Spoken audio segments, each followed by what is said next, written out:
Another political prisoner that maybe not many of you know is Tom Manning.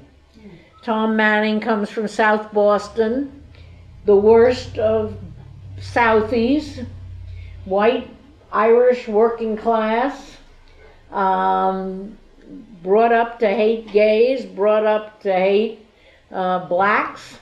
And Tom went in the Navy and got shipped off to Vietnam and learned and ultimately joined up with a group known as the United Freedom Front, who fought for many things, but among them, and most importantly, for the end of apartheid for South Africa.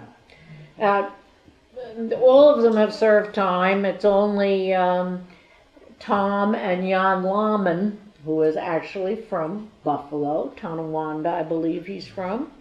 Jan, this is. And but at any rate, Tom is still in jail. He's at Butner. Butner is a medical, and I use those terms in quotations, just like we call them prisons, but we really should call them all death camps, because that is truly what they are.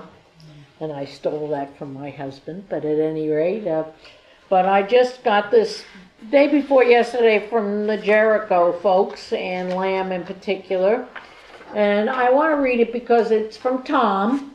He's at Butner, and just to give you an idea about prison medicine, of which I know a great deal, having been taken for chemotherapy in shackles and cuffs, escorted by 2 heavyweight corrections officers loaded with 9mm, and that didn't bother me so much as the fact that they not only had the 9s, but they must have had 2 belts of ammo. I thought to myself, good grief! But anyway, they were going to make sure that this dangerous lady going in for chemo treatments for her cancer did not escape. I guess maybe I might have felt bad if they hadn't treated me like that. I would have felt, my God, maybe I wasn't doing such a great job. But at any rate, that was then. But Tom, he's had trouble. He's had problems with bone things and whatever, and he's now at Butner. When he was at the Springfield Medical, I just want to give you one little tidbit to show you what medical care is like in prison. He went in to have an operation on his ankle, I believe it was. It may have been his knee. But at any rate, when he came out of the operating room and finally got on his feet, one leg was about 2 or 3 inches shorter than the other. So he said, what about this? What's going on here, So they said to him, and they'll say this with a straight face, and not be afraid that it'll be repeated, but they said to him, that's okay. When we do the other one, we'll even it up. Thanks.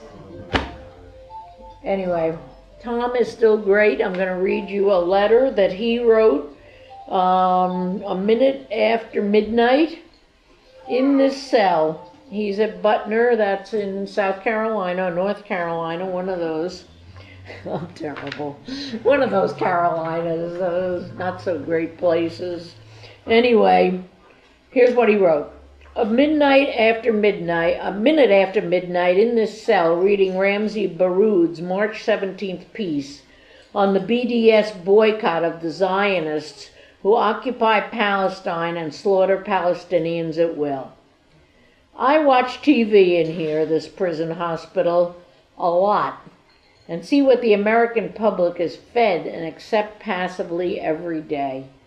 Things that seem minor to my fellow captives when I mention it, which I do. They look at me as if I'm the TV grouch. The blonde actress Jorgensen, who is pro-Zionist factories in the West Bank of Palestine, she's a superhero in Captain America, the movie.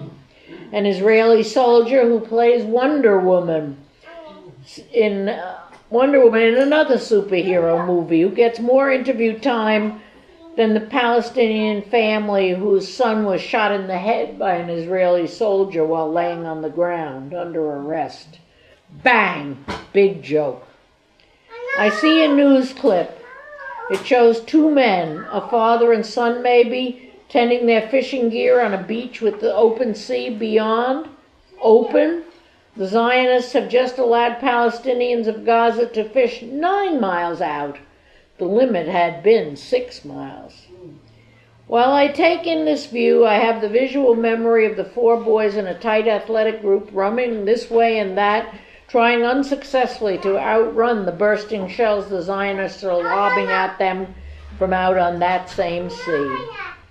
Then CBS Evening News shows us the young men of Gaza who do some amazing acrobatic jumping and tumbling amidst the ruins of their city, looking for moments of freedom when their feet are off the ground between leaping and landing.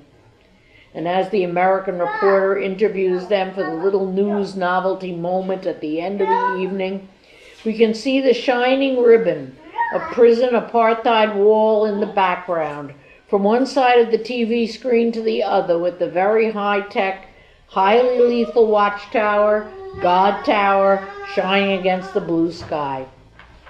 I try to focus my fellow captives on the real stories behind this diversionary propaganda. Try to explain apartheid and how it can be applied in places other than South Africa. When asked, "How do you know all this shit?" I tell them I'm here in this prison with them for fighting against apartheid. I can't capture the Abbott and Costello-like conversation that grew out of this. And as I left the TV room, I heard someone say, "That motherfucker's crazy." And someone else says, "What time's the game on?"